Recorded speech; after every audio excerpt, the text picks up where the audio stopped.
Bonjour Jacques Besson. Bonjour.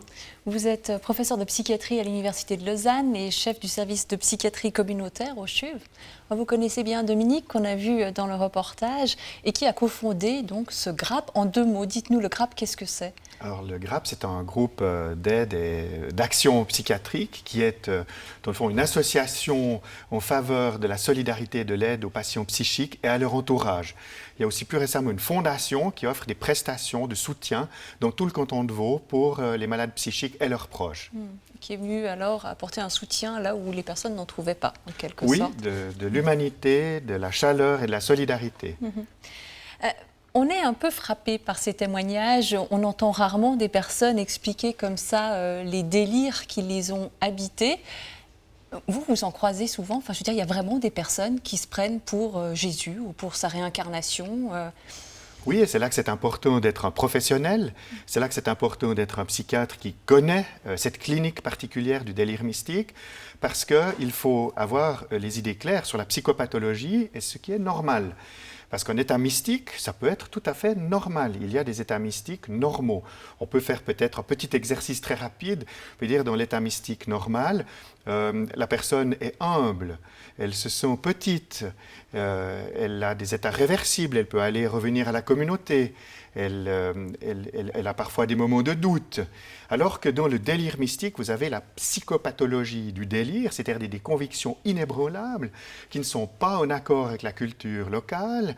Il y a une grandiosité. Vous avez entendu, hein, on peut voler, on peut faire des choses exceptionnelles, on devient irritable si on nous contrarie, donc on n'est pas du tout dans le même registre que dans l'état mystique. Alors pour nous, cliniciens, on voit tout de suite, n'est-ce pas, si l'humeur est grandiose, s'il y a de l'irritabilité, de la violence, eh bien évidemment, on sait que ce sera une version psychotique de la mystique.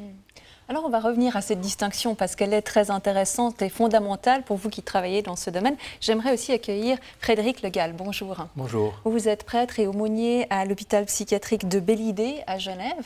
Alors vous, quand des personnes comme Nelly, Dominique ou d'autres viennent vers vous, ou que vous allez vers eux et qu'ils vous disent « Voilà, moi je suis la réincarnation de Jésus », vous faites quoi concrètement ? Alors, ils ne le disent pas directement. Ils ne disent pas « Je suis la réincarnation de Jésus » ou de la Vierge Marie, mais ce sont des personnes qui arrivent, ils sont en souffrance. Donc c'est d'abord l'accueil d'une souffrance, d'une difficulté, et puis ce sont des personnes qui viennent, qui demandent de l'aide, une aide spirituelle, ils demandent aussi à pouvoir être écoutés, voilà, y compris avec parfois leur délire, leur grande difficulté à pouvoir prier, à être en relation avec Dieu ou avec la Vierge Marie ou avec d'autres références religieuses. Mais voilà, donc l'aumônier est là aussi pour écouter tout ce que ces personnes ont à dire et puis à les aider à retrouver une certaine sérénité, une paix intérieure et à pouvoir être aussi plus en harmonie avec elles-mêmes et parfois même à accepter aussi leurs difficultés à vivre et à retrouver aussi du sens au milieu de toutes sortes de détresse et de difficultés. Alors, quelqu'un qui vous dit qu'il est la réincarnation d'une divinité, peut-être ça c'est quand même pas extrêmement fréquent, mais des personnes qui disent « Dieu me parle », enfin j'entends des voix « Dieu me parle ». Ça, vous l'abordez comment ? Parce que, voilà, il peut être dans une relation avec Dieu aussi peut-être. Alors, oui, c'est juste. Alors ça, quelquefois, effectivement, des patients viennent et me disent « Dieu me parle », mais je réponds que Dieu nous parle aussi. Dieu nous parle à travers les Écritures, à travers cette parole de vie que nous recevons aussi en Église, dans nos communautés. Et puis je les invite aussi ensuite à partager une parole de Dieu, donc pour leur montrer qu'effectivement, Dieu peut nous parler. Et qu'ils ne sont pas seuls à l'entendre et qu'ils ne sont peut-être pas dans un statut particulier vis-à-vis de lui, c'est ça ? Exactement, c'est juste. Et de dire qu'effectivement, Dieu peut me parler, mais qu'est-ce que je fais de cette parole ? Quel retentissement a cette parole en moi et qu'est-ce que cette parole opère en moi ? Enfin, qu'est-ce que je fais de cette parole ? Donc est-ce que j'en fais un témoignage pour les autres? Est-ce que cette parole me permet aussi d'aller mieux, peut-être d'accepter la maladie, d'accepter le handicap? Donc voilà, qu'est-ce que je fais de cette parole que Dieu m'adresse à moi personnellement? Jacques Besson, est-ce que les délires mystiques sont un symptôme fréquent de la schizophrénie? Oui, c'est assez fréquent parce qu'effectivement, dans le fond, pour le cerveau humain, il y a 2 points de butée. C'est le corps, et souvent il y a des préoccupations autour du corps, mais il y a aussi, dans le fond, les points de butée de notre destinée, la question des origines, la question de notre destinée. Et tout cela est assez angoissant, n'est-ce pas? Nous ne savons pas d'où nous venons, nous ne savons pas où nous allons. Alors évidemment que dans la psychose, où l'angoisse peut être paroxystique, dans des poussées, dans des crises, évidemment, ce sont des sujets qui sont particulièrement préoccupants. Et puis évidemment, comme il y a un noyau grandiose dans la schizophrénie en plus, alors la dimension persécutoire devient assez vite là. Et souvent, les voix peuvent être, disons, méchantes. Et là, on rejoint alors l'aumônier. Il s'agit aussi de regarder avec le patient, dans le fond, ce qui peut l'aider et ce qui lui fait du mal. Et on appelle coping religieux, ce qui fait ressource dans la spiritualité du patient. Et ça, c'est précieux comme médecin de voir ce qui est utile au patient dans son monde spirituel par rapport à ce qui peut lui être défavorable ou aggraver sa maladie. Oui, on reviendra à cette question de l'accompagnement spirituel, effectivement, pour sortir ces personnes de ce délire. Mais pour rester sur la question du symptôme de la schizophrénie, donc effectivement, la spiritualité est un domaine particulièrement investi. Vous me disiez aussi la sexualité, le corps vers le bas, etc. Oui. Donc on se prend plus facilement pour un prophète que pour un directeur de banque, quoi, dit prosaïquement. Oui, absolument. Bon, la caricature, c'est aussi les Napoléons, qui étaient évidemment des figures très grandioses au XIXe siècle.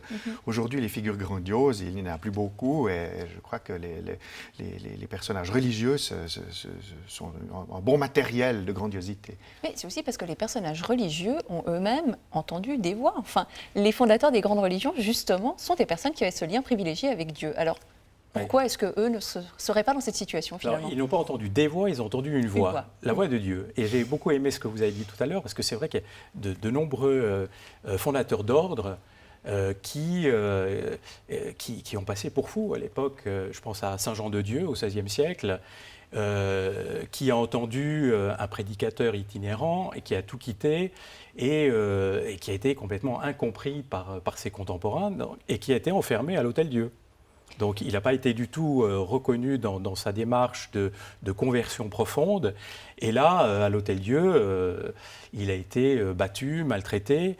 Et ensuite, il y a tout un cheminement intérieur qui s'est fait en lui.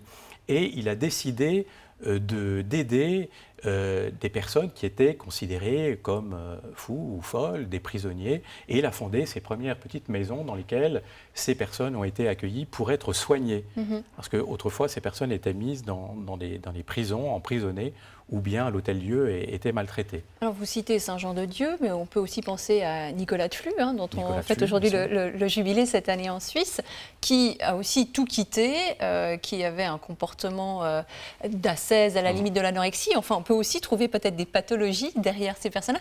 Pour vous, qu'est-ce qui fait la différence véritablement?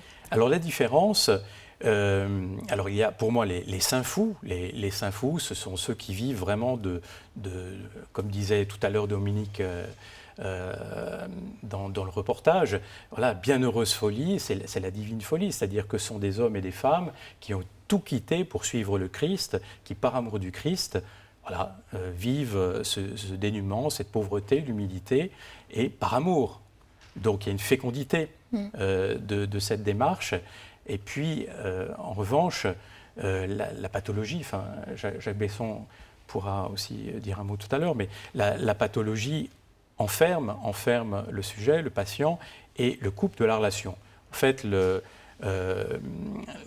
personne engagée dans une relation avec Dieu ouvre vers un infini, vers quelque chose de fécond et de grandiose. Vous avez fait cette distinction assez précise en début d'émission. C'est très important pour mettre les choses bien au clair, mais il est clair qu'en médecine et en psychiatrie, il y a toujours un risque réductionniste. Le réductionnisme, n'est-ce pas, c'est cette tendance qui consiste à dire « tout cela n'est que ». Dans le fond, la religion, c'est une sécrétion cérébrale pour se rassurer, voilà.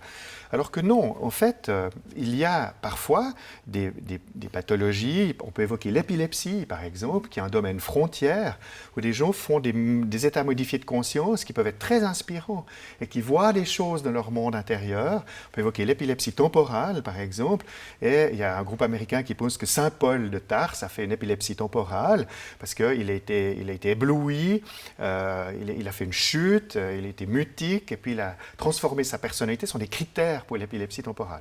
Alors, dire que ça n'est qu'une épilepsie temporale, c'est réductionniste. Mais en fait, ça n'invalide pas le fait qu'il ait fait une Non, expérience spirituelle. Parce que si tous les épileptiques temporaux écrivaient les épîtres de Paul, eh bien, la planète serait un peu différente. Donc, il y a probablement des états de conscience modifiés que nous ne connaissons pas encore complètement sur le plan neuroscientifique, mais qui sont des portes ouvertes sur une intériorité, sur des mystères et sur une vie qu'on pourrait qualifier d'ultime. Est-ce que ça veut dire, Jacques Besson, qu'il faut avoir quand même une forme de fragilité psychologique pour avoir une révélation ? Ou est-ce que ça peut tomber sur n'importe qui ? Enfin, on pense aussi aux artistes qui sont souvent à la frontière pour créer des choses, des œuvres magnifiques. Oui, c'est vrai que l'angoisse et l'intelligence et la créativité dansent ensemble.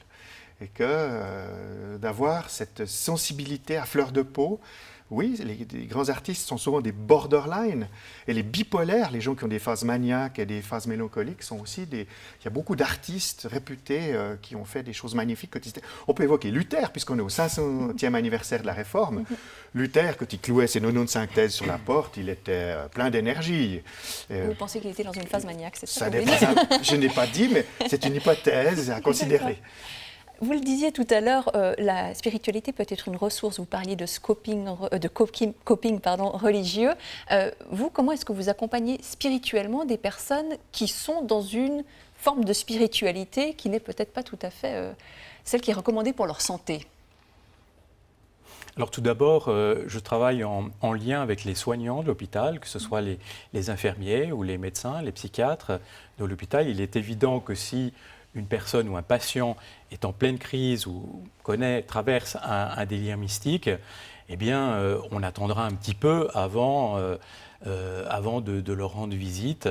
Mais néanmoins aussi, même s'ils sont en crise, ça peut aussi peut-être les aider et les apaiser d'avoir l'avis de l'aumônier, enfin référent de leur confession, catholique ou protestante.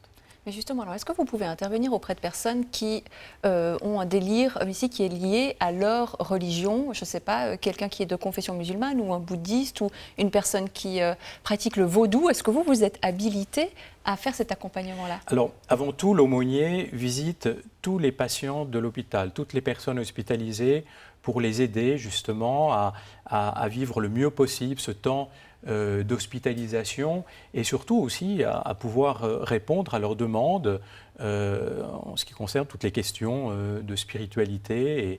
Et donc ça, c'est un droit fondamental de l'être humain. Et puis ensuite, lorsqu'il y a des demandes d'autres religions, eh bien, je peux aussi mettre ces personnes, par exemple ce patient qui est bouddhiste, en relation avec le responsable du culte bouddhiste ou de... Voilà. Oui, parce que j'imagine, Jacques Besson, qu'on délire un peu dans son contexte culturel aussi. C'est-à-dire que si on est bouddhiste, on ne va peut-être pas voir la Vierge, non ? Oui, vous avez raison, surtout qu'aujourd'hui, on a beaucoup de migration dans les patients qui nous consultent et vous pouvez avoir affaire à un patient qui vient d'Afrique subsaharienne et qui, dans le fond, a reçu un mauvais sort d'un sorcier. Vous pouvez avoir quelqu'un qui vient du Maghreb et qui a des djinns et ainsi de suite. Donc, il est important d'avoir aussi une connectivité avec des associations comme Appartenance qui peuvent nous aider à faire des dimensions ethnopsychiatriques aussi parfois. Et comme l'a dit Frédéric Le Gall, pour moi, c'est très important de faire une anamnèse spirituelle du patient, de savoir de quelle culture il est issu, quel est son conflit, peut-être parfois interculturel, qui vient interférer avec les problèmes familiaux et personnels. Et je conseille souvent à mes collègues dans mon service de faire une anamnèse spirituelle et de référer un accompagnant spirituel, parce que c'est une directive de l'Association américaine de psychiatrie, le DSM-5. C'est une directive d'avril 2013. On doit s'occuper de ça. Ça a changé. Clairement, on l'entend dans le reportage. reportage, hein, Monsieur Chader, au début, il n'y avait pas d'aumônier, il ne se sentait pas accompagné dans cette direction-là. Maintenant, vous faites partie de l'équipe soignante, en réalité. Alors, on travaille avec les équipes soignantes. On a un secret partagé par rapport à ce que nous entendons, ce que nous voyons aussi à l'hôpital. Mais malgré tout, je le disais tout à l'heure, les patients ont vraiment une liberté de parole en rencontrant l'aumônier. Donc ça, c'est un choix libre. Ils peuvent faire valoir ce droit, qui est un droit auprès des équipes soignantes. Mais généralement, il y a une collaboration qui se fait, notamment à Bellidé, ici à Genève.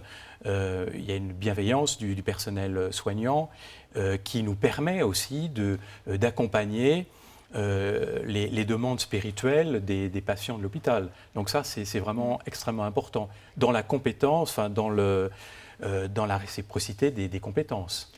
Ça veut dire, oui, Parce que la science elle-même amène des données maintenant, ce qu'on appelle evidence-based medicine, qui montrent le rôle important de la spiritualité sur la santé, tant physique que psychique. Il y a de très nombreuses études, j'en connais 1452, qui montrent l'impact favorable de la spiritualité sur la santé.